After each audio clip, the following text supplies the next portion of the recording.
Everything in me tells me that the unicorn is right around the corner. I've got that feeling of success. Like, people are starting to come to me now. I'm building a following on social media, which by the way, shout out to Charles. I would have never done that without the ketamine therapy. I think I said that on the last podcast. I just kind of broke out of my shell and now I'm here, right? Yeah, it's coming. It's coming. I feel it. I know it. I feel it in every fiber of my being. People are bringing me just tons of opportunities. It's just a matter of figuring out where to get the money from. Mike, thank you for coming on, man. Hey, man, thanks for having me. I appreciate that. So I'm so curious.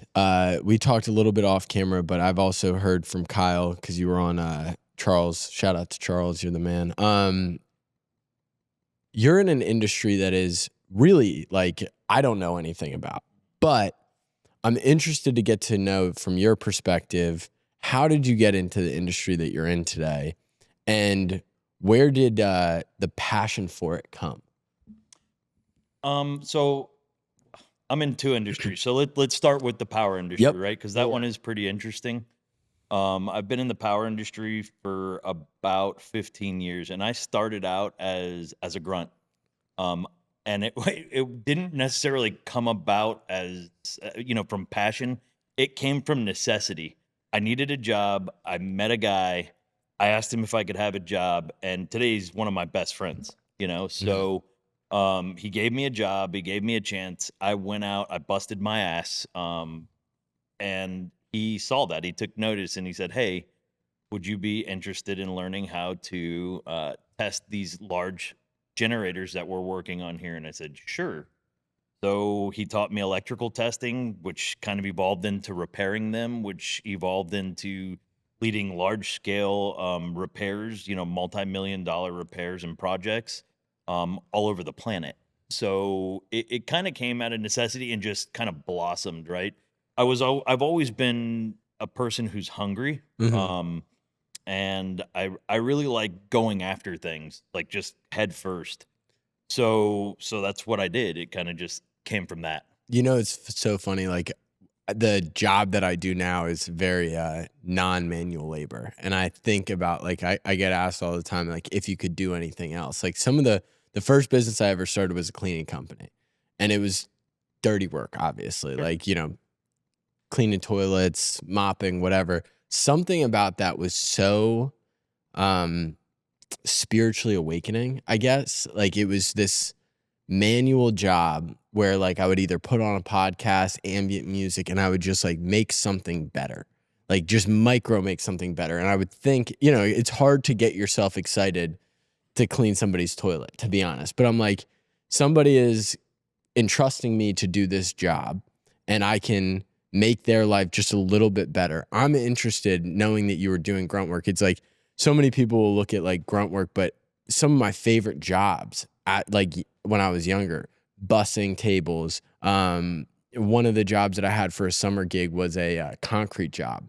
So I was literally packing concrete for like 10 hours a day for an entire summer. That's tough. It was so hard. Like it was like one of these little units in Naples, no AC, and I'm just grinding. But those days afterwards were so gratifying. Like that ability to just work super hard and like, I don't know. I don't get that same thing now because it's a lot of like using your brain and not necessarily, you can't like brawn your way through it. What was that? What were those early days like, especially being like a hungry person that wanted success, wanted financial wealth, but you're at this starting block? Yeah. So I attribute most of my success to the early days, right? Mm-hmm. What was it like? It was tough. You know what I mean? It was hard, but I, like you, actually enjoyed it. Mm-hmm. There are days where I wish I could go out and do it. I mean, even to the point where I like manual labor so much that, I don't keep my boat at a marina. I trailer it because I want the work of taking it back and forth to the house, or I mow my own lawn. I don't have to do that. You know what I mean? But I do like putting my headphones on and listening to a podcast, and it's like, it's mindless work, but it's almost like therapeutic. So 100%. Even in the beginning, it was like therapy, right? Like doing all these mindless tasks. But what were some of those? Like what were you doing on site each day? Dude, I would come back to the hotel whatever city I was in or whatever power plant, I would be green because I would be using Scotch-Brite discs to just sit there and go over copper and clean insulation off of like copper insulating, pieces. Holy smoke. It's just copper dust everywhere. So you're wearing a respirator and you're just sitting there cleaning all day, 12 hours. So when you're out in the field, you're working 7 12s basically, or I mean 16, 18 hours. It depends on what the job needs and how much of a time crunch there is. So yeah, I mean just stuff like that, cleaning pieces of metal with Scotch-Brite by hand for hours. I honestly, at one point, I was pretty convinced that my right arm was much, much bigger than my left arm. I would sit there in the mirror and go, "Damn, I got to start using my left arm." Yeah, it just seriously, it was pretty wild. But yeah, I owe a lot of my success to that manual labor, and How, it keeps me grounded today. how Really. did you stand out in a manual labor job? Like, how were you able to get your boss at the time to recognize, like, he's got something. He's got something inside of him that Yeah. we can't, like, we can't just let this person, he has more to offer. Yeah. So my first job, I was cleaning. It's the component is called a retaining ring. It's a big metal ring. It weighs probably a couple thousand pounds. And one of the more experienced guys, he put together something with like a grinder, and he made a disc of Scotch-Brite pads. So he was sitting there going over it, and my boss told me, he's like, "You're not ready for that." He goes, "That component that's $250,000 worth of 1818 steel. You can't do that. You have to do it a certain way." All right, fine. I I beat that guy. Like and I didn't know about like safety and PPE at the time. So when I got back to the hotel, I was literally blowing my nose and blood was coming out because all the carbon I was taking off of that by hand, and I beat the dude using the power tool. And my boss came to my hotel room. We sat down and he goes, "I just want you to know I was watching you today, Mm, and you're the type of guy I want." So it just kind of evolved from there. Yeah. that's super, super cool. So then going from doing things, doing manual labor to then getting into being paid for your brain. Take me through that, productizing yourself in a way. Sure, that took a while, Hmm. because these machines are pretty complicated, and generally, you're talking to, electrical engineers and stuff like that, or mechanical engineers for the mechanical side of things.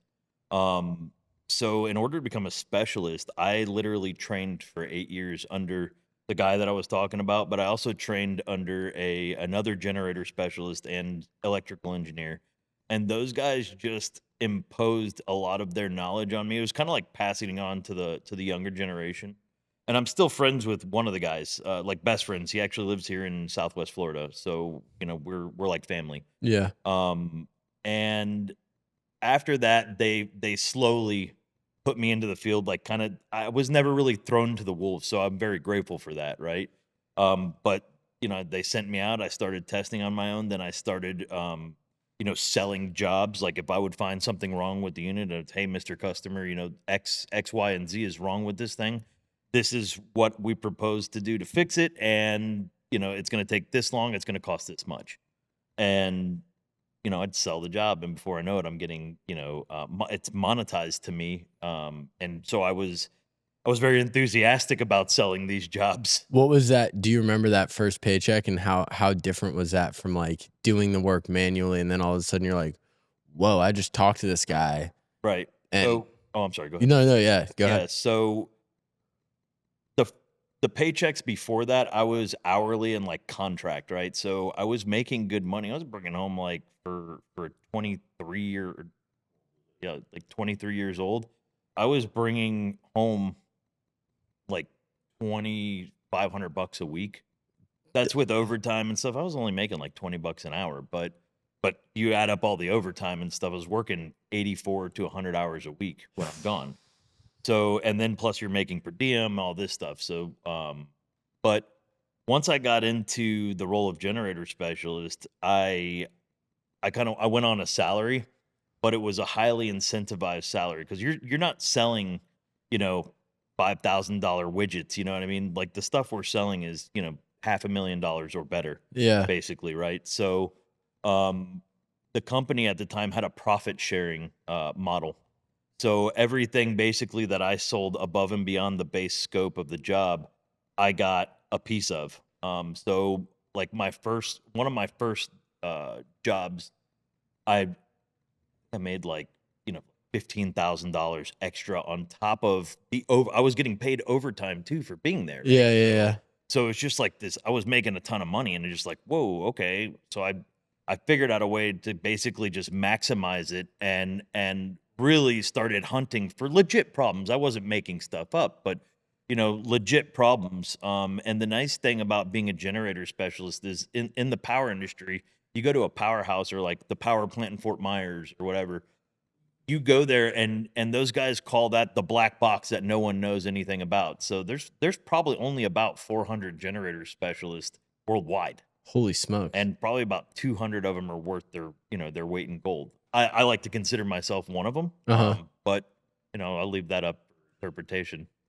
Becoming like the blue collar industry is so interesting to me because so many people, like if you asked a bunch of kids in elementary school, middle school right now, I'd say most of them would say, I want to be a YouTuber, I want to be Mr. Beast, I want to be these people or whatever. Yep.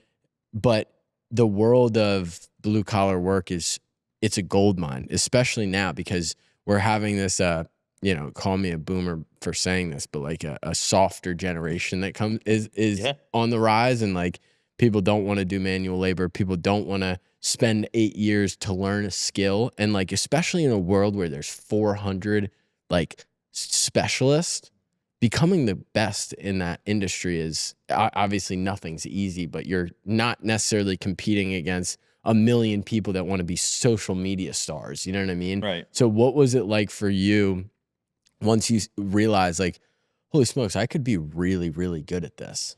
Yeah, I saw the writing on the wall as I went through my training. I noticed that the labor force was shrinking, and not as many people. No one wants to work 84 hours a week anymore, be away from their family and travel and stuff like that. And you do have the keyboard warriors that all they want to do is punch on.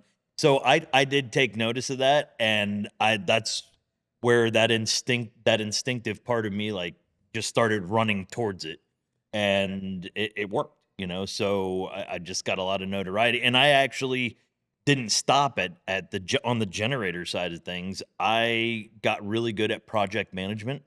So the company I was working for at the time, they ran into a like kind of a quandary. They had this huge job, like a $5 million job, and they had no project manager to do it. But it was mainly on the mechanical side of things, like the turbine side of things. I'm not a turbine specialist.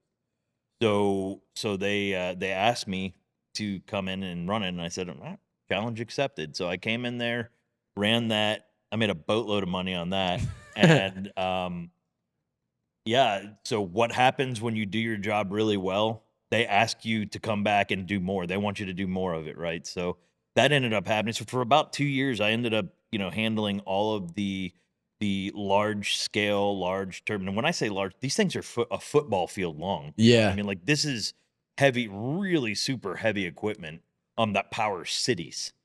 So it's yeah, it was pretty cool.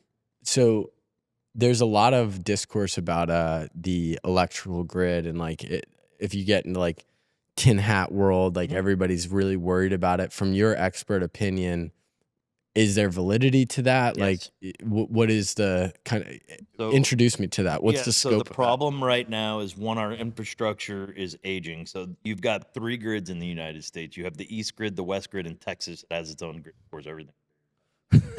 So you have the three grids. A lot of the infrastructure hasn't been invested to by the owners of the infrastructure, which is generally like the larger power companies, right? And so that's aging. Then number two, you have a demand that's increasing, and our ability to keep up with generation. So generating more power is not linear to the demand, right? So in other words, the reason that demand is going up is because of data centers. Yep. Data centers are putting such a strain on that. But there's like an industrial revolution happening now. Like there's guys making millions of dollars on portable diesel generators. I'm talking about $500 million. I know a guy that probably did about $500 million in 1 year selling these generators. You know what I mean? So so there's a lot of potential there. The problem is that the expected output by, let's just call, I believe it's 2040, right? So the expected output is going to be here, but the demand or the need for power is going to be way up here. So we're Yeah. gonna, there's a potential if we keep going and these data centers keep popping up and demand and industry keeps going, there's definitely potential for rolling brownout, stuff like that, and then crippling infrastructure. And then there's the security risk of another country, utilizing an EMP, and that seems far-fetched, but it's a reality. Yeah. That technology exists, so that's kind of the, in a nutshell. There's other things that are out there, but yeah, that's from my studies, and just talking with executives at power plants and power companies and stuff like that. That's the big worry. If you want to know more about that, go to any large power companies that's publicly traded.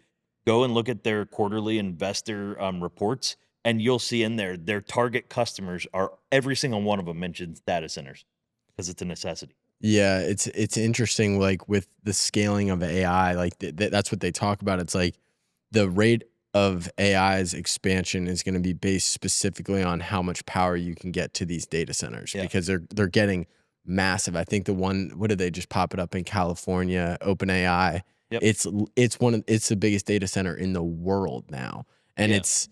I mean, it does worry me. Is there anything from your end that you can see is like there's a silver lining to it, or there's something that you can kind of attribute to, well, if we do X, Y, and Z, we're going to get through it? Well, a lot of another part of the problem is, I'll kind of segue into what the potential solution is. But one of the problems is that a large part of our generation comes from coal. So they're trying to shut down coal plants because they burn a little bit dirty, even though they have scrubbers and stuff. Unfortunately they're a necessity. Yeah. So they're actually delaying shutting down these coal plants. Another thing that's happening is like Microsoft and I believe it was Meta just signed a contract with Constellation Energy to open up 3 Mile Island and start up one of the nuclear units there. And I don't know if you know anything about 3 Mile Island, but they had, like a potential meltdown situation, so they, mothballed the plant. But yeah, so really, so what I see is the silver lining in this is basically the technology in like nuclear plants is antiquated. It's from the 70s, but it's probably the cleanest and best shot we have to meet the demand. What I want everyone to know is there shouldn't be any fear around nuclear. The reason being is we're using 2025 technology, not 1965, 1970s technology, right? If you look in one of those control rooms, it looks like if you've watched the first Star Wars, all the square buttons that are just blinking, it's exactly like that. It's very, actually, I'm pretty sure that's where they got, the idea for their set from, right? But we have what's called a technology called small nuclear reactors, or SNR, that is really looking promising. So there's smaller nuclear plants that are going to be more readily available. One of the big problems we have with nuclear, though, is what do you do with the waste, right? Mm-hmm. So right now, currently, if you go to a nuclear plant, you'll see a heavily guarded area in some of them, where they have these concrete bunkers where they take the uranium P241 and put it in the bunkers and they store it there. And I don't know what you do. I mean, what do you do? Shoot it put in a rocket and shoot it to the sun or something like that? I don't know. I'm not a nuclear physicist, but that's kind of everything there's checks and balances, right? There's upsides to certain things, and there's extreme cons to it, right? So it's just like everyone's like, what about solar? What about wind? There's no way in hell, it's inconsistent. People don't understand how the grid works. Yeah, So you need especially in our right now we're in a studio that's using power, and it's like we're going to constantly evolve, and like we're using technology as like this catalyst of this scaling age. But that's where, everybody's like AI is going to take over the world. We're having a conversation right now that tells me that it can't necessarily. It can't take over the world at the rate that everybody thinks it is Yeah. because of uh aspects of it that are out of our control. There's 400 of yous in the world, and the necessity for you is increasing in demand sky high, and there's not enough of yous out there to be Yeah. able to supply the need. Take me through, now I would say you're probably at the highest level of this industry. For a certain perspective, what was that rise and that ascension like to where you are now?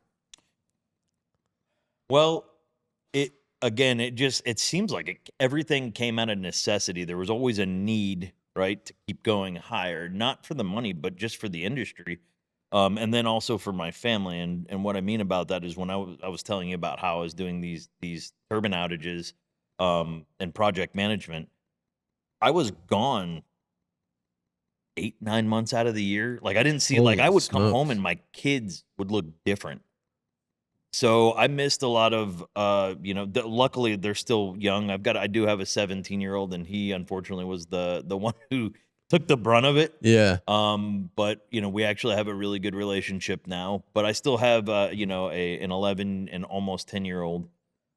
So I've still got some time. So my wife basically, we sat down, had a discussion. She's like, "There's got to be a better way. Like I don't even care about the money, really don't." I'm like, "All right, well, I can get into sales." So then I went into sales and started selling these multi-million-dollar outages, and then got into basically it's still sales even right now, but it's more of a like sales consulting role. Yeah. Yeah, so that's kind of the Where progression. where you went, because you're making a ton of money doing this project management stuff.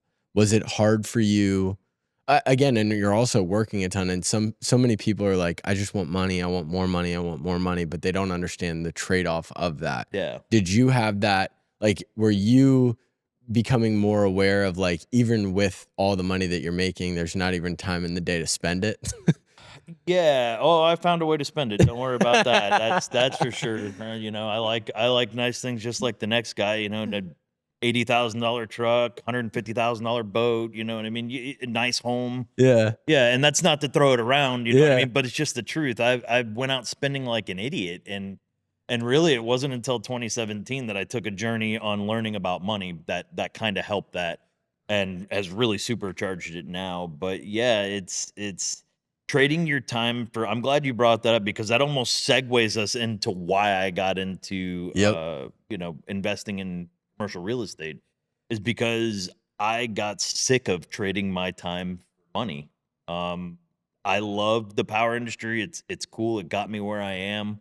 And there's a certain feeling you get knowing that you're actually providing to society. Mhm. I keep the lights on, dude. You know what I mean? Like, unless you don't pay your bill, I can't help you there. But, but I keep the machinery that keeps the on that keeps the lights on. So, but there comes a certain time where you realize that just can't do that to yourself anymore. I'm missing out on things. So now my that segued me into in 2017 into learning about commercial real estate, right? And that's been a ride, and nothing worth doing is easy, right? Yeah. So there was also a long learning curve there.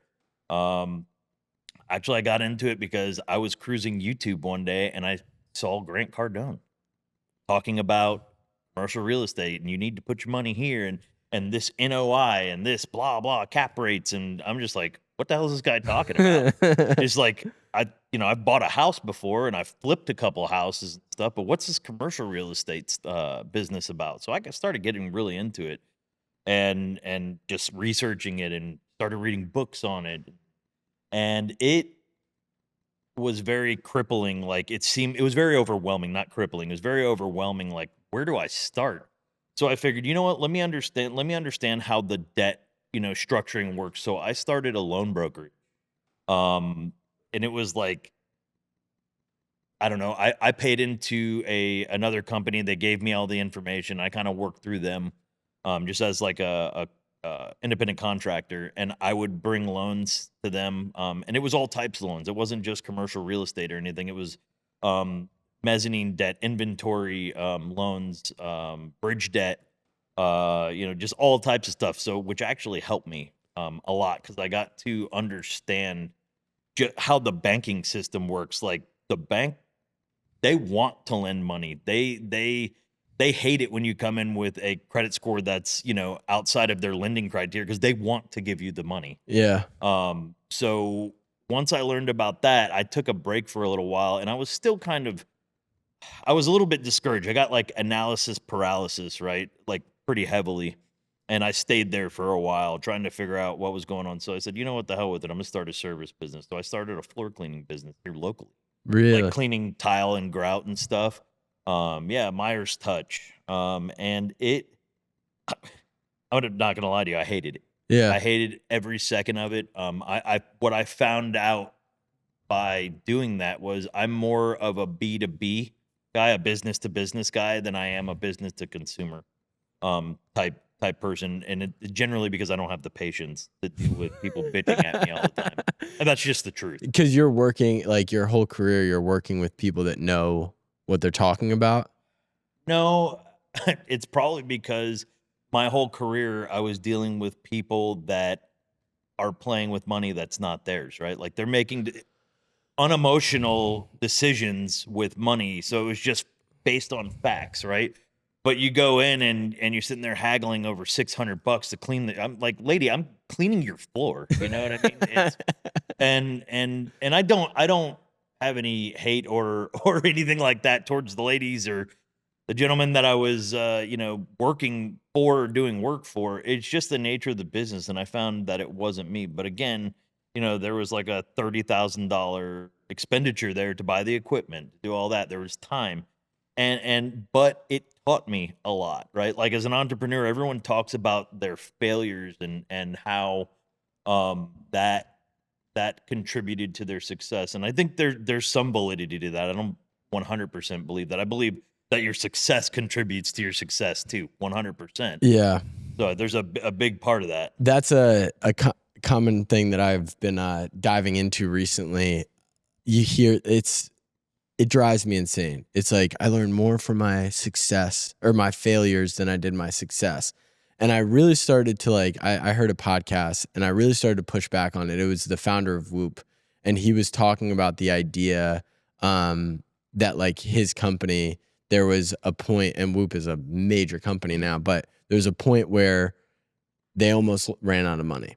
And if they would have failed then, the lessons that he would have taken away were all the reasons why Whoop turned out to be this mega successful company. And he brought up this idea of you learn more from the unicorns that ended up succeeding.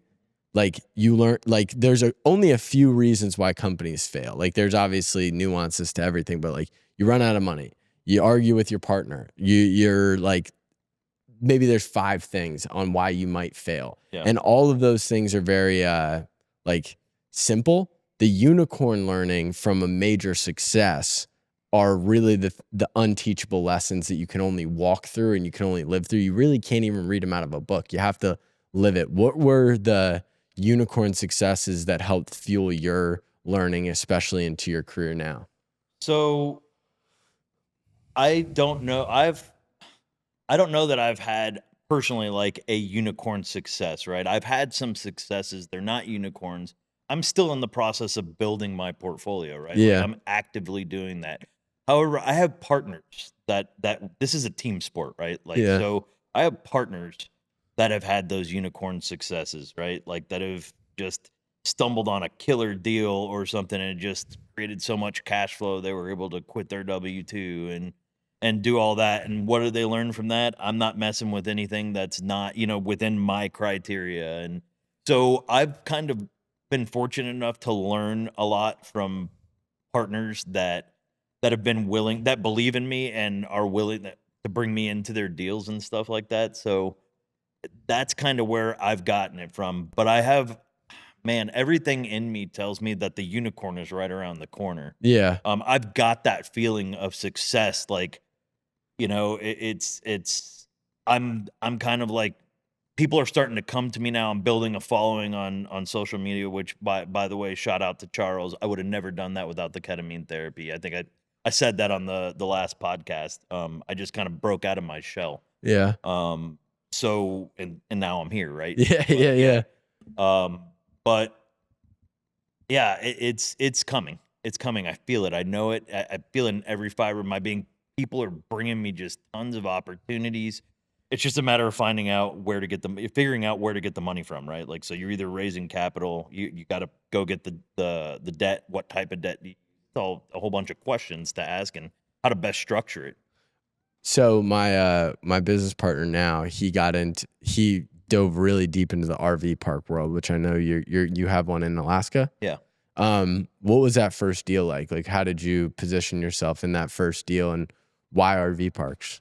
Um, why RV parks? Well, it's really not necessarily RV parks, it's cash flowing assets, right? So, but each vertical in the commercial space has its own intricacies and stuff. Like assisted living facilities is very difficult, but it's very lucrative. Mm-hmm. Multifamily, you have to deal with tenants, property management companies. RV parks, it's like you're providing fun.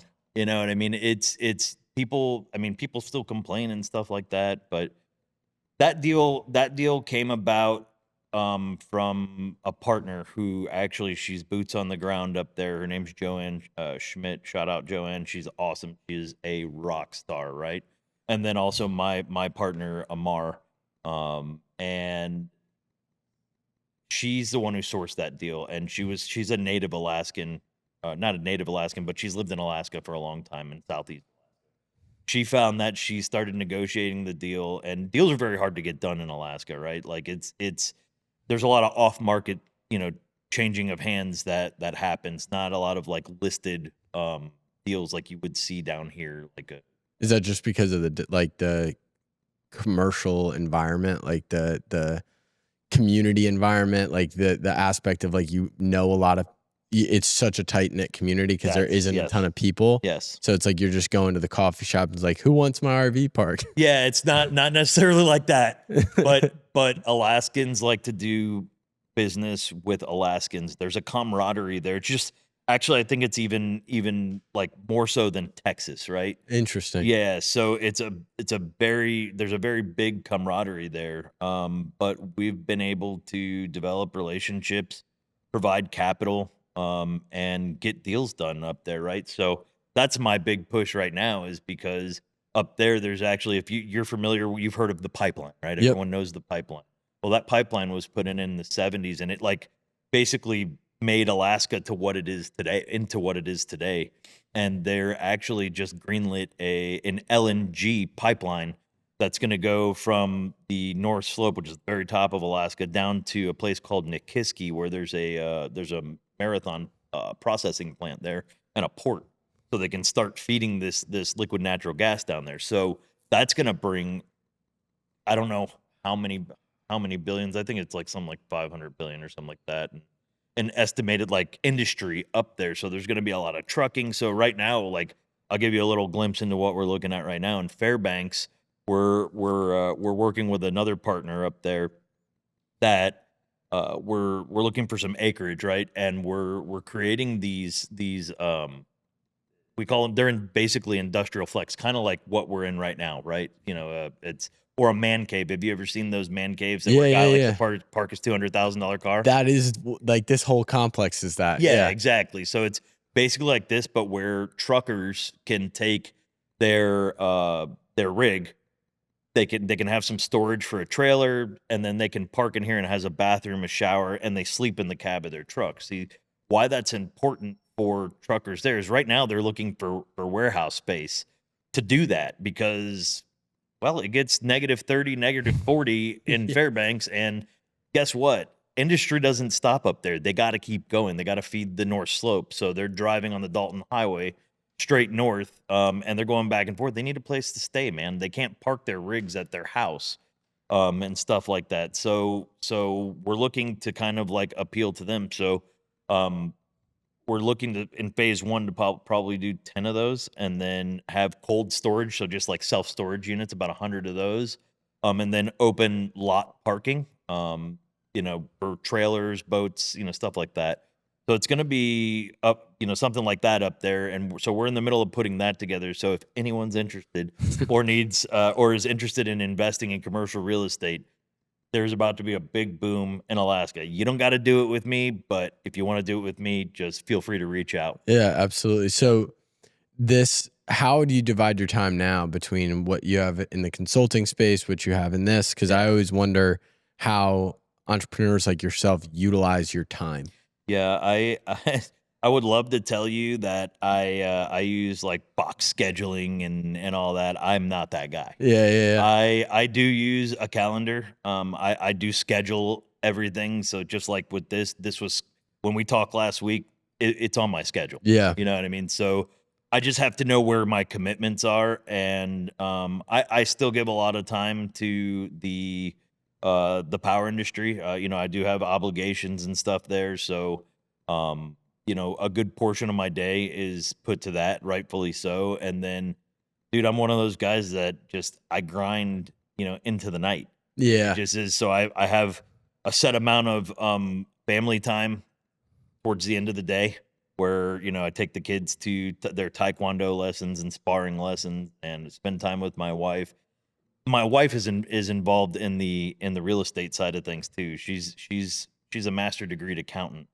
So yeah, I know I sleep with the money lady. It's awesome. It's fantastic. It really is. But she's been a very, very big help, just in providing me, the reassurance that I need. That it's very important, I believe, to have a partner that believes in you just as much as you believe in them. And Yeah.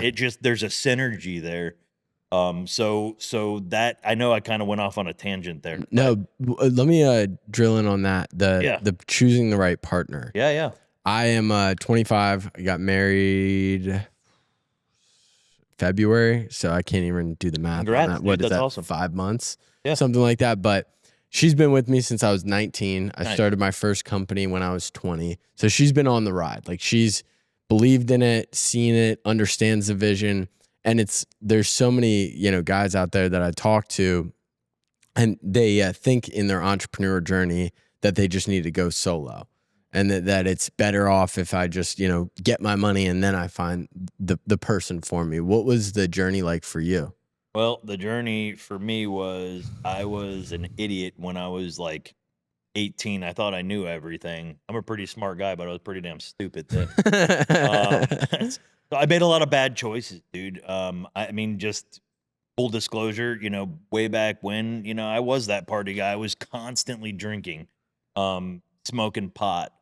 I dabbled in cocaine, you know what I Yeah. mean? Like I really was messing around. I didn't know what I wanted to do and was kind of lost. And I ended up meeting my wife Kristen when we were 21, and we started dating, and I just really, really liked her. And for some reason, I didn't want to let her down. You know what Yeah. I mean? Yeah. Yeah. Yeah. And we lived on the east coast of Florida in Fort Lauderdale, and her parents moved over here, so naturally she came over here. So I was like, "The hell with that! I'm moving over to the west coast." And so I moved over here, and oops, I got her pregnant. And with my oldest Yeah. son, that lit an absolute fire under me. Was the pressure of having a kid, not wanting to let her down, not wanting to let the kid down, right? Like my son Jordan, my oldest Yeah. son, I didn't want to let him down. And you know what? I think that stemmed from, even though I was a complete asshole when I was like Yeah. 18 and all that, and drove my parents nuts. Um, I came from a fairly good, I would say really good actually, like middle class upbringing. I never wondered where food was coming from. Yeah, they had their problems with money and stuff, just like anyone else does. But I never like wanted for clothes or food and stuff. But my dad was really good about instilling a really hard work ethic in me. So I started working at like 14. I got a job at Publix. just constant. Then I worked at a call center where most of the time, sorry, whoever owned the call center, most of the time we were prank calling people. I was making That's I was making awesome. $8.50 an hour to prank call people when they needed me to sell. People would get pissed that we're calling, and then we would call them back and call them back and call them back. Bunch of teenage kids, you know what I mean? It was wild, but Seems like a business. That seems like a business model problem there. yeah. Well, I think most of the managers and owners were pretty well lit while during business hours, we'll say, right? So it was not it was definitely not a place a 14 or a 15-year-old should have been, right? Yeah. But I was there. So but it just progressed. Once I had my first son, I really got a fire lit under me, and I started working on. And at that time, I was in sales, but for industrial distribution companies. So I was like going around to prisons, selling breakaway shower heads so guys couldn't hang themselves, steal toilets. Yeah, just institutional stuff. It was wild, and I did okay there. But then 2008 came, and I think everyone knows that Cape Coral, which is where I was living, was like the pit of the economy. Like that's where the worst part of the economy was in 2008, and I basically lost my job. Wow. Yeah, and I couldn't figure out what to do, and then I met, my best friend, Ben, and he gave me a job, man, and that's where everything started. So big old full. That's crazy. Yeah. What was the day that, like, when you lost your job? um, I'm big enough of a man to admit that I went home and I cried. I did, because I did not know what to do. I have this kid. I was making 50 grand a year. That was enough to pay for rent. Thank God for my in-laws. They are wonderful people. I love my mother-in-law dearly. I love my father-in-law dearly. They're such great people. They took us in. Yeah. And that really, I lived with them for 3 years, basically, until I got in the power industry, got on our feet, had to rebuild our credit, you know what I mean? And then in 2013, we bought our first house and moved out.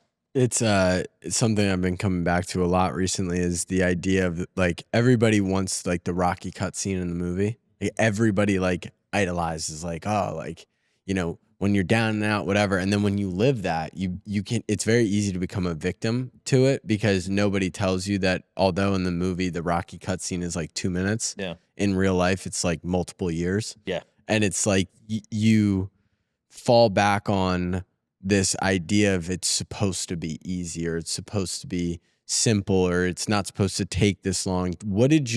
I see you're wearing a cross. Did you have faith at that point, or were you able to, like, what were you able to fall back on? Yeah. So I grew up Catholic, from a young kid. And then when I met my wife, her family was like Southern Baptist, but we're just Christian, right? Yeah. When that happened, I was not in a good place spiritually. Yeah. Right. That didn't happen until many years later. However, I'm absolutely proud to say that is the most important part of my life, is the spiritual aspect of my life. You throw all the money aside, throw everything else aside. My first priority is pleasing God and Jesus Christ. I'll openly say it. I have a love or respect. I've seen movement in my life because of it. So that's first and foremost. But when that did happen, going back to your point, it was tough. But what is that one saying? When the going gets tough, the tough get going. Yeah, right? yeah. I just started to grind, dude. I started to network and just, I had a cousin who did marine mechanics. I was helping him, on the side, just trying to make some sort of money. Luckily, my wife did work, and we moved in with our in-laws, so we had shelter and stuff. So that took a little bit of the burden off. I was very fortunate for that. Yeah, right? yeah. Some people don't have that option. So I contribute, part of like me getting back up on my feet was because I had the love of family around me. I had a wife who didn't just go, well, you're a piece of crap. You know what I mean? Like, get out of here. She stuck by me. Yeah. And so I started networking and talking to people that own these boats. I figured, like, hey, if they own a boat, they could either own a business or they've done something well. So I just started talking to everybody, and I think I pissed my cousin off because I was asking her, "So my name's Mike Valdez. Are you looking to hire anybody?" You know what I mean? Like right in front of my cousin who I'm working for. You know what I mean? Like so, Is and that how that you met Ben? yeah, it is how I met Ben. Actually, we were working on his jet skis. And That's he so came cool. up, and I was like, "So what line of business are you in?" And he had a shirt that had the logo of the company on. "So what line of business are you in?" He's like, "Oh, I'm in the power generation industry." I'm like, "Really? How does one get into that industry?" He's like, "Well, you kinda gotta know someone." I'm like, "Well, my name's Mike Valdez. Nice to meet you. Now we know each other. Can I have a job?" And dude was taken back by that. I was just hungry, you know, I needed a job, and I didn't want it to be in sales because that's where I had just lost, you know, my job. I wanted to learn a trade. Yeah. That was instilled in me by my father-in-law. He was like, "Get into a trade." Yeah. I was like, "Alright." So, It's a skill that can never be taken away. When I talk to like young entrepreneurs or just young people, I think like the idea of whether it's like, oh, I want to be an influencer or I want to be a consultant, right? It's like that's like a buzzword, or like even our industry, like being an agency or whatever it is, people want the easy way. yeah, But what happens when all that goes away? All you have is your skill set. And 100%. so how are you able to monetize that skill set is like the number one way that you can ensure that you, no matter what trouble falls on your life, you're going to be able to bounce back and you're going to be able to like get to a point where you're okay at the end of the day. So let's get back into the commercial real estate. What is success for you now in that space? What are some of your goals for the future of what you're doing? And what would success at the end of the day mean for you?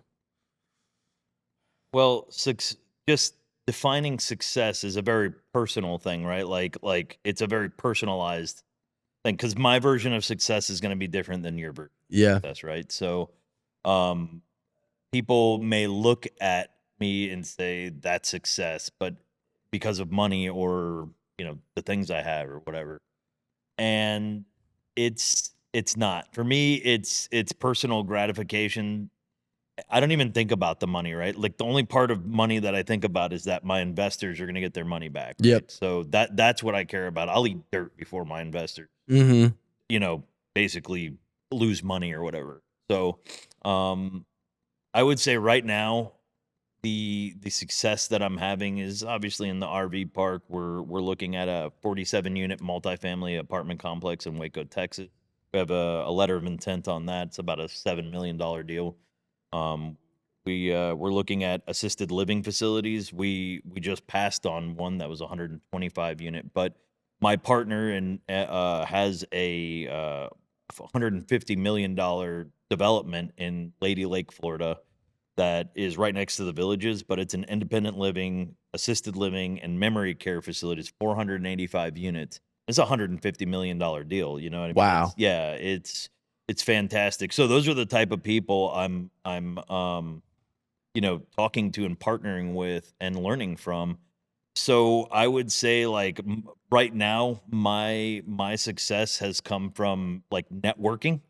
Your network is your net worth. That's a very, very true statement. You still have to be witty and understand what's going on, or else your network won't take you seriously, Yep. Yep. Yep. right? So there's a lot to be said about that. But what my success looks like in the future is just creating enough passive income off of the investments that are made and making everyone else a ton of money. That's really the first goal, is making them money, then me making enough passive income to basically, you know, if I want to go fishing, I go fishing, you know, not be locked into time commitments other than what I would be committed to from those investments. Yeah, that's interesting. When you look at how you are able to, or like what you're learning from these people that are, you know, putting $7 million into an investment or whatever the situation is, what are some of the common traits that you've learned from them? Well, speed loves money, right? Like, so if you identify a deal, you need to move. Mm, That's first and foremost. You can figure most everything out. Like, where are we going to get the money? That's usually the biggest question, right? You yeah. need capital to execute these deals. So where are we going to get the money? But generally, getting the negotiation started right away and kind of tying it up in a sense is the first big thing. But if you've done your homework and your networking, then you're gonna find the money. And that's what I've learned from, my partners and just different people in the industry. In all fairness, though, I don't want everyone to think like I just walked into a room and just started networking and boom, I've got partners. This has been a culmination of a long time coming. Also, a lot of money has been spent. I will say that I've spent countless thousands of dollars. I mean, I would say probably close to six figures over the amount of time doing opening businesses, going to networking events, joining networking groups, getting mentors, high performance coaches, stuff like that to keep me motivated and teach me the tricks of the trade of how these people stay motivated, especially while you're building. It's very difficult. It's almost debilitating at times because it's just like, damn, dude, I'm sitting here putting all this effort into it and nothing is coming from it. You know what I mean? It's just like I feel like I'm spinning my wheels at times. But man, it's like once you get over that hump and you get into your first deal. My mentor, I don't know if you've ever heard of Rod Khleif. Yeah. Rod Khleif has a huge commercial real estate podcast, well over a million people by now, on Spotify. He's not only my mentor, he's a personal friend. Very cool. Yeah, so he lives right in Sarasota. So we're part of me and my wife are part of his networking group, and honestly, that was the best decision I ever made.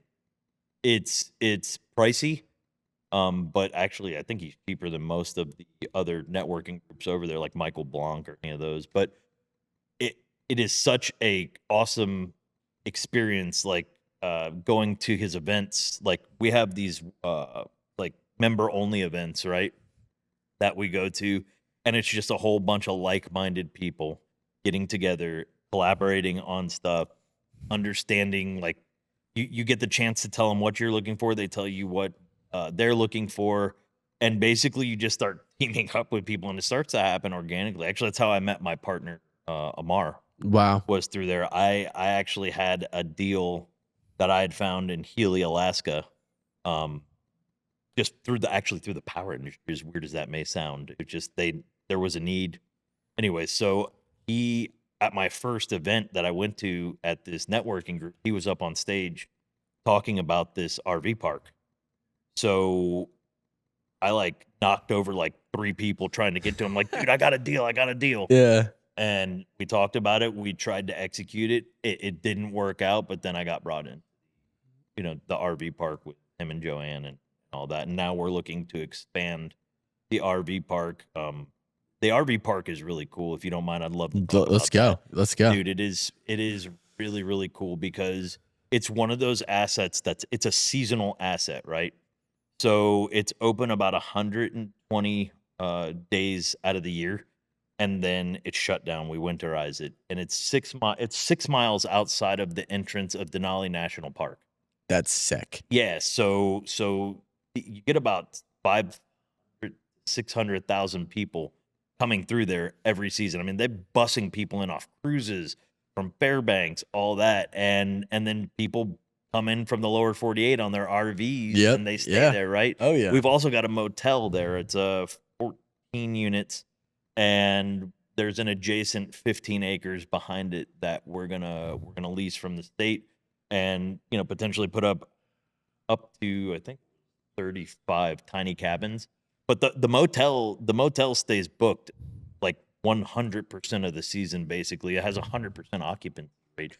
So just to give it to you like this, in 110 days, we make enough money to pay the mortgage all year, pay all the expenses, pay employees, whatever, for the 110 days, and then net ourselves like a really, really good profit. Like, so. And then how long, like with that specific investment, how long will it take for you to start to get that money like through, or are you guys already doing that while paying off the You're investment? talking about like distribution? Yeah. So there's already been distributions, but I think the general consensus of the general partner team is to keep reinvesting into the asset.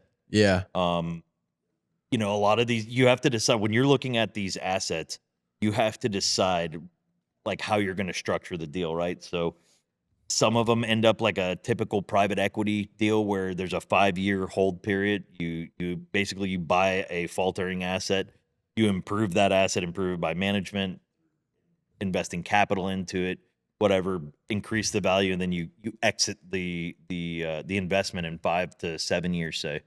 Or you can basically, like with this one, I think what the consensus is to hold on to this asset as long as our boots on the ground, which is Joanne, is willing to kind of help us manage it. And because it cash flows so well, like it's just money in the pocket, you know what I mean? Have you been up there? Yeah, I was just there 2 weeks ago. I go to Alaska about 4 or 5 times a year. That's super cool. Yeah. And then is there like a cathartic moment of like, holy crap, I own this like thing? Yeah, so check this out, and I'll show you a picture of it. But right behind, so the property is at the base of Healy Mountain, which is about, I don't know, about 2,500 feet straight up. And there's the Antler Ridge Trail that goes up to the summit of that. And the other day when I was there, I woke up and I went for a hike up the Antler Ridge, and it's a pretty tough hike.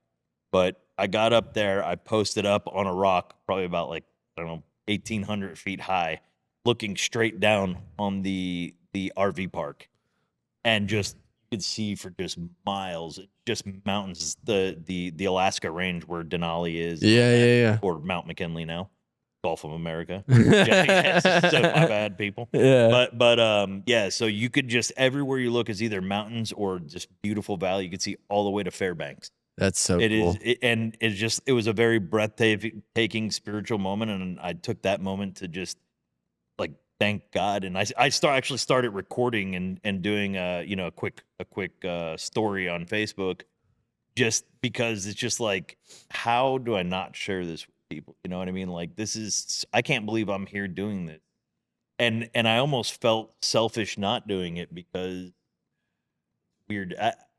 Before that ketamine journey, I would have never done that. Right? Yeah. Went up there, sat, prayed, did all that. But now it's like I almost feel selfish because my life is badass. Yeah, It for really real. is. It's so cool, and I'm not talking about money or anything. Yeah. Just the things that I've experienced. I've been to over 60 countries in the power industry. I've worked in Indonesia, Vietnam, all over Asia, the Middle East, Europe, all throughout South America, Central America, the Caribbean. Been all over the place. You know? And that's so like the people, either whether you're in the shit or not, like your ability to zoom out and go, man, look what all that's happened. Like, Yeah. look at it's not from a place of like pride or ego, but it's a confirmation of I am who I think I am. Yeah. I am who God believes me to be. Like just the ability to zoom out and be okay with, like, I think there's this tension between being content and being hungry. Yeah. But some of the best success stories that I've heard are the people that are content, grateful for what they've been able to do, and then still understand that it's not necessarily like I can do more, but it's I'm meant for more. Yes. Like I'm here to do much greater things. And it's the ability to say, I'm so grateful for where I'm at today. And I this is confirmed that this journey is fruitful enough to keep going. You know what I mean? Yeah, 100%. I think that if you're not including, as part of your daily practice, gratitude into your daily practice, you really need to start. Mm-hmm. It's an amazing, very powerful, humbling way of starting your day. I usually meditate. Like this morning, I woke up, meditated, gave gratitude, thanks, prayed, worked out. I just started working back out again. Cut me some slack here, guys. All right, but yeah, it's a very powerful tool that we all possess. If everything was taken away from me, like possessions, you know what I mean, like monetarily speaking, or whatever possessions I have, I could honestly tell you, I could still sit down and say, hey, God, thank you for my life. Yeah, Thank for you. real. I'm still here. I don't know where I went wrong, but I know everything's gonna be okay. It's like that. But did it kill you? Yeah. No, I love that. Yeah, dude. It's just it's really the way I've become, And dude, I know I keep going back to the ketamine. I'm a big believer in what that did for me. That really, I really. did the same thing. It's changed You my did it. life. You Oh did as well. yeah. Yeah. Oh yeah. Wow, dude. Charles changes lives. Oh, Like he does. He real does. deal changes lives. One more shout out to My Self Wellness because they are freaking awesome. Everyone there is badass. They really are. So they really helped me come out of my shell. Even though I was, doing what I was doing, I was still making a great living, and I probably still would have succeeded. I'm just a lot more comfortable in my skin doing it now. You know what I mean? I I know think exactly what I you had mean. imposter syndrome for a while. Did you have a lot of like? For me, it cured a lot of like existential angst Yeah. and like anxiety Yeah. of like, where am I going? What am I doing? And like even in the day to day, like the stress, the ability to zoom out and be like, this is a part of a greater story. Yeah. Like I can do that now. And Yeah. I was talking to Kyle about this literally.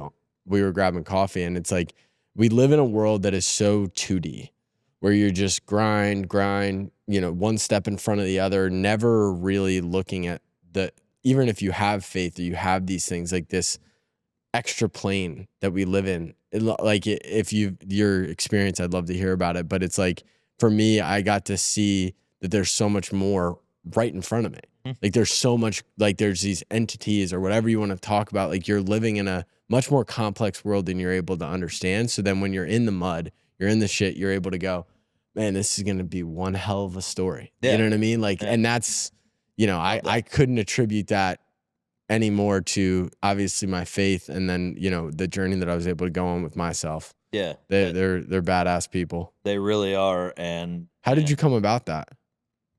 so we have a mutual friend, name's Pat Gira, Mm-hmm. and I'm friends with him on Facebook, and I saw he had him on his podcast, and just I saw him at events, and pictures and stuff, and then he started showing up in my feed. You know how the algorithm Yeah, just yeah, kind of yeah. works that way. So I started checking him out, and I'm like, what the hell is this?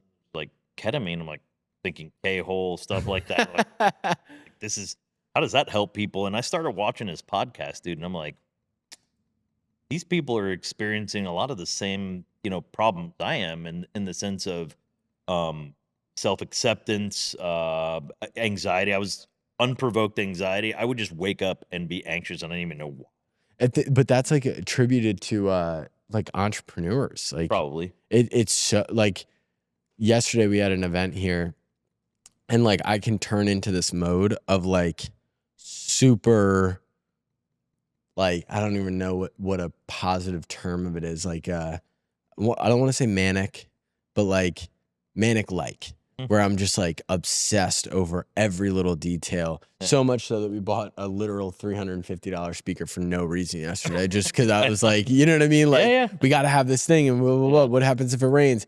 And that is a skill. It's helpful in the world of entrepreneurship. Yeah. It's not helpful in your personal life. No. It's not helpful in like driving down the road, and like there's so many aspects of like a lot of the skills and the mindset that I've created in my entrepreneur journey does bite me in the ass sometimes. And being able to go through that experience, I am able to, better than I was, go in, Yeah. get out, Yeah. go in, like turn it on and turn it off. Yeah, Like which is, that's a hard one. I mean, for most people, it's like like just, if imagine like a light switch and you paint onto it. Yeah. Like it's just painted on. Yeah. And it's really impossible. But what ketamine did, it was like blew the whole thing up. Right. And then I was able to just like, whenever I want, turn it off, turn it on, and like use it Yeah. as a leverage point instead of like a self-fulfilling demise. I'm a very emotional person. Okay. And when I say emotional, there at times I was making decisions based more on emotion than fact, right? And that was part of the problem. But once I underwent the therapy, I feel like I gained control of everything in my life, right? Like so now as an entrepreneur, I'm making better informed decisions. I'm creating longer lasting, meaningful relationships. And I'm having a great time doing it. You know what I mean? Like I truly love what I do, but what you're saying is 100% accurate. I think for I wouldn't say for every entrepreneur, but for a lot of people suffer through that. Like, for example, I am the most introverted extrovert that you'd ever I'm meet. same way. Dude, Yeah. like I can be in a room full of people, but I'm the type of guy that after about 3 hours of that, like, I'm going to my hotel room, I need 20 minutes by myself just to press or decompress and just kind of think through what I need to do next, and then I'll go back out. You know what I mean? I've I'm gotta have the breaks. same way. Yeah. It's so funny. It's like when I'm like we had an event in or what was it? It was a little while ago, but we had an event here and I went the entire night and it was our biggest event that we ever threw. I went the entire night and probably had like 2 to 3 real conversations. Yeah. And there was like 100 and something people here Yep. because I was just walking the premises Yeah. like 100 times because my OCD was super kicked in and I was just like looking at this thing. Is everybody having fun? And that's like that's my zone. I'm not really like I like these types of conversations. Yeah. I'm very good in like interpersonal conversations or like small groups. Like I enjoy that. Those big, massive things. It's like, it's not that I can't. It's that it's just not what I love. Like Yeah. I like making real impacts with people. And sometimes I get a little like when there's too many people around, I'm like, I get information overload. Dude, it's so my mentor Rod Khalif and friend Rod Khalif, um, he speaks a lot about that. Like, one thing I learned from him was, like, when I'm extroverted, I'm extra. I know I'm an introverted extrovert. When I'm extroverted, I'm extroverted. So the way I was networking before was I was taking like a shotgun approach, right?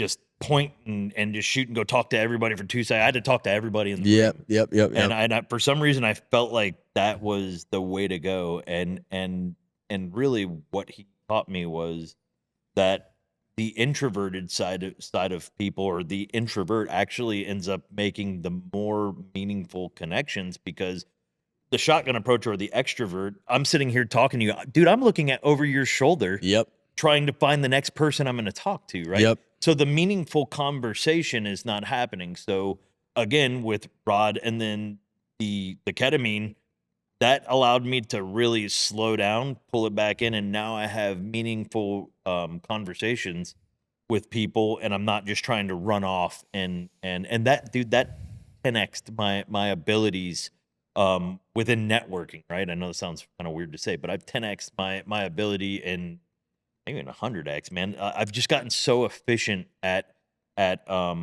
making meaningful relationships. Building meaningful relationships is like a real skill that Yeah. people don't understand because you have to take genuine interest in somebody. It can't be fake. Yep. You have to like, I think it's the part of like being able to read somebody's energy. That's if you get really tuned into like being like this is a good vibe. Yeah. I'm going to dive headfirst into this relationship because I really enjoy the vibe of this person. Yep.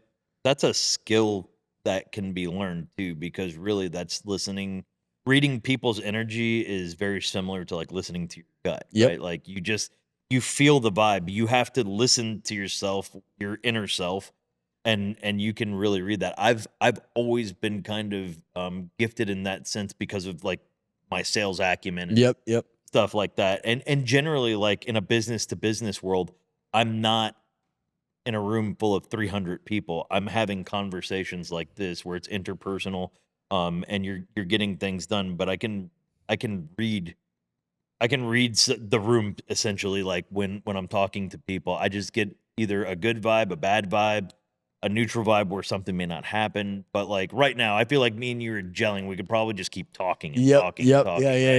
Yeah. Exactly. Yeah. And it's being able to understand that in terms of like, I also think I think we're really good at labeling ourselves and boxing ourselves in. Sure. Like I used to, when I was like 17 and I was going through a bunch of stuff, I would always say like, oh, I'm just an introvert.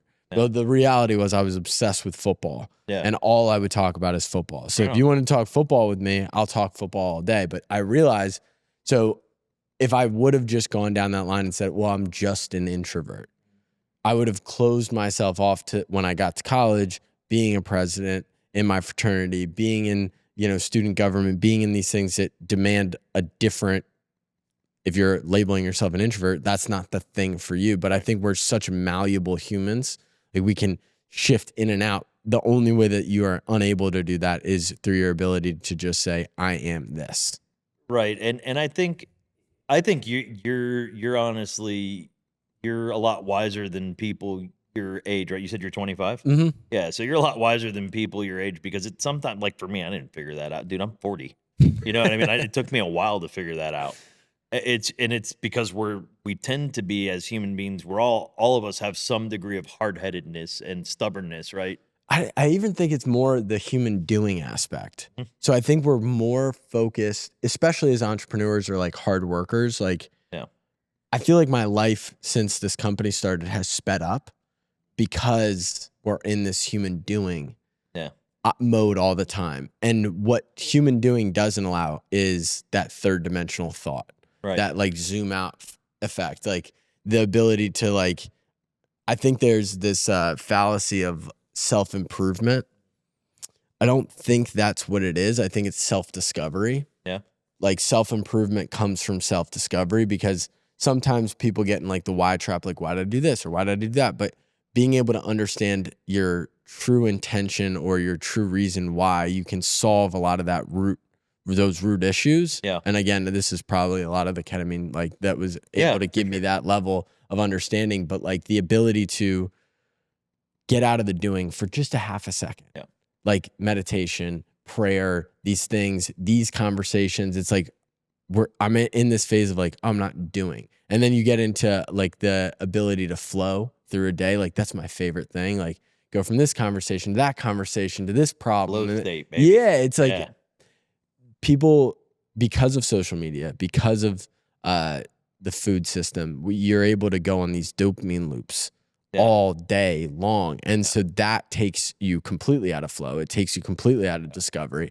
And it's with the ability to take a second, like assess why I'm doing something and being like, where is this trigger coming from, or what is this situation? I think that attributes more to the ability to know yourself, know people around you, and like, again, connect on a deeper level with somebody. When if you're in a human doing, you're like, you're having this conversation, but then thinking, what do I have to do after this? What's down the road, or because you're always thinking this 2D lane instead of being able to go really deep.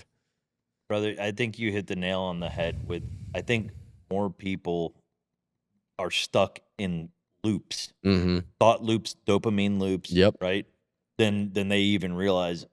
I used to, if someone cut me off in traffic, bro, I would get into a loop. I'm talking about not just a loop for a half hour. I'm talking about a loop all day. I would think Yeah. about Oh yeah. Oh yeah. like what I should have done is revenge Yeah, and this yeah, and yeah, that, yeah. and you know, you should have ran them off the road or whatever. I really don't.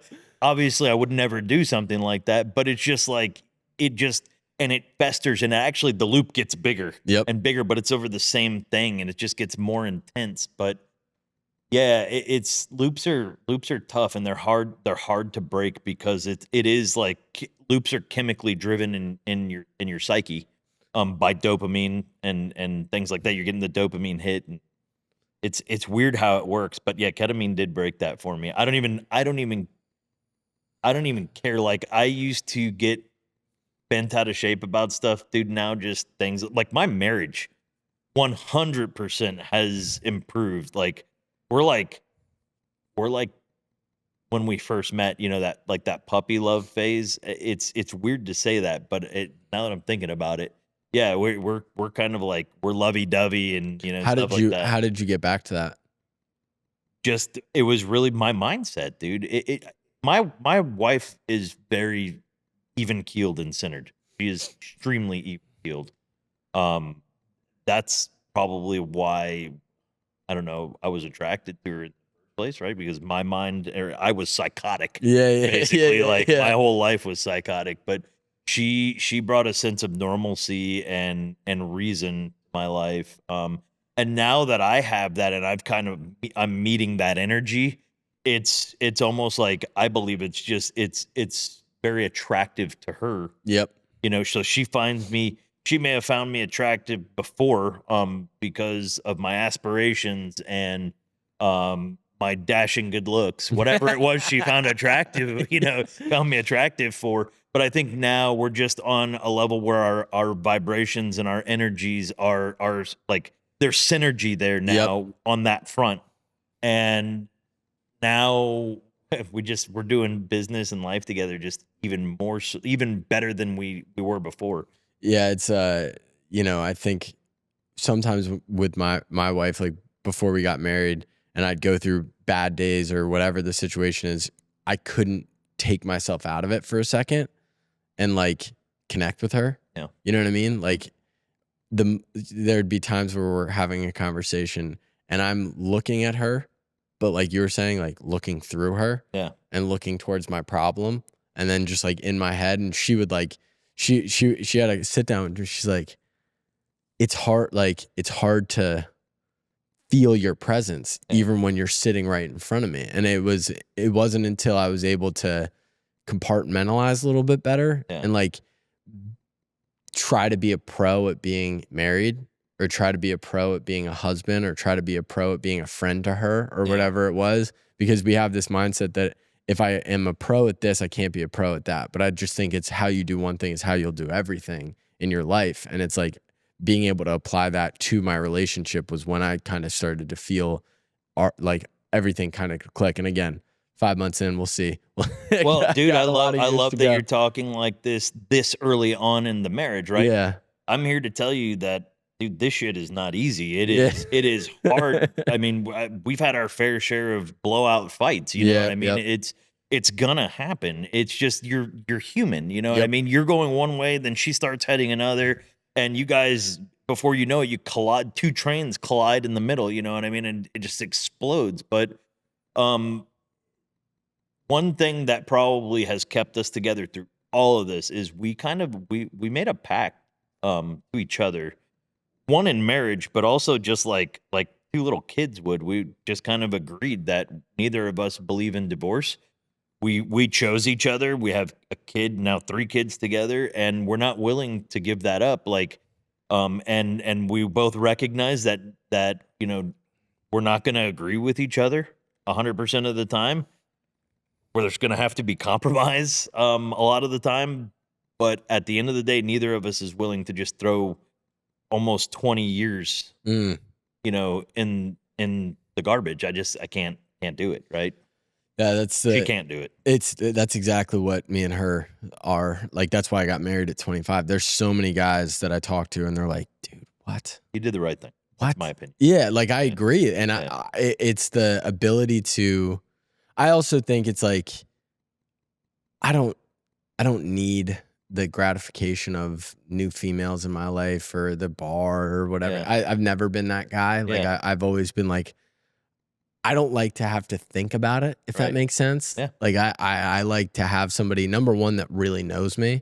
That's like one of the highest values. Like I have a lot of people in my life that have been in my life since I got here, like to Southwest Florida. And the reason is because I value having people in my life that are like reflectors. Yeah. So when I get off kilter or when I get too in my ego or they can kind of go, no. This is this is who you are in your truest sense, not in a sense of I'm trying to hold you back, but like, I want to see what's best for you.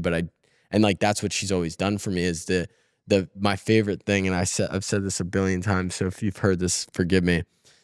In college, I wanted to be like, I always was chasing something and I wanted to be the Pike president. And it was a really big day, the day that it happened. And I'm in her apartment and I'm just walking around, chest buffed out. I'm like, I'm the president now. Like, that's a big deal. Like, you know what I mean? Like, this is pretty cool. And she goes, I'm happy for you, but I want to tell you something. You will always be Jamie to me. Nothing more, nothing less. You will always be Jamie. And I was like, at the time, it like kind of hurt my ego a little bit. And I was like, what? Like, what do you mean? But that moment is what's kept me grounded forever. Yeah. Like, and I hope to always have that ability to like meet with her and just be me. You know what I mean? Not have to be the label or the person or the money or whatever it is. It hurt your ego at the time, especially being a younger guy, what I mean? Because we are very prideful and at that age, your testosterone level's still pretty damn high. You know what I mean? But so there's a lot of pride there, right? But what you're coming to realize, after a bit of time, that's actually so valuable that, you know, that's someone you want to build a life with. I Right? agree. Someone she just cares about Jamie for Jamie. Mhm. Right. And that's what I have with my wife. I'm so lucky to have that. As are you know what I mean? So definitely work on that, and don't take anything for granted. If I could give you any advice, you know, listen to what she has to say.